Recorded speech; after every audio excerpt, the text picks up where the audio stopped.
dulce galbenă lumină, cum și eu bălaieram. Mi-a pus mama o gutuie ce se coace încet la geam. Aș mușca-o, dar mă doare, mă cuprinde un fel de jin. Și acum că trece anul, parcă o simt îmbătrânind. Galbenă gutuie, dulce amăruie, lampă la fereastră, toată iarna noastră. Lampă la fereastră, toată iarna noastră.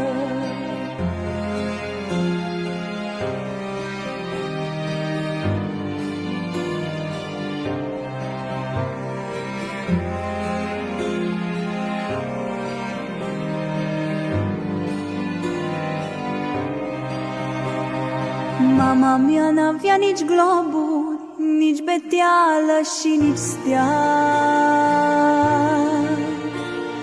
Sărbătorile de iarnă cu gutuile împodobea.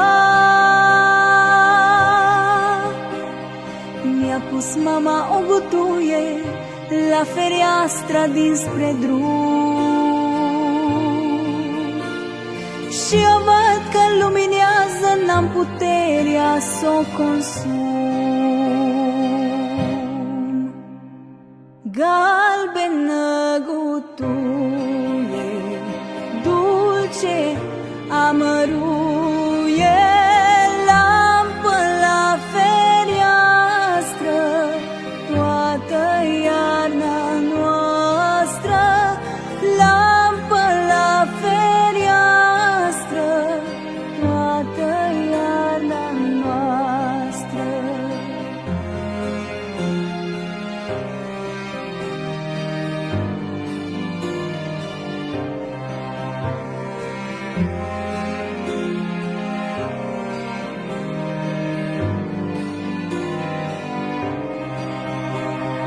Parcare în ea ceasornic și al mamei plânset sfânt. Luminează și se stinge o gutuie pe pământ. Luxul mamei cel mai mare, când copii ne mai simțea,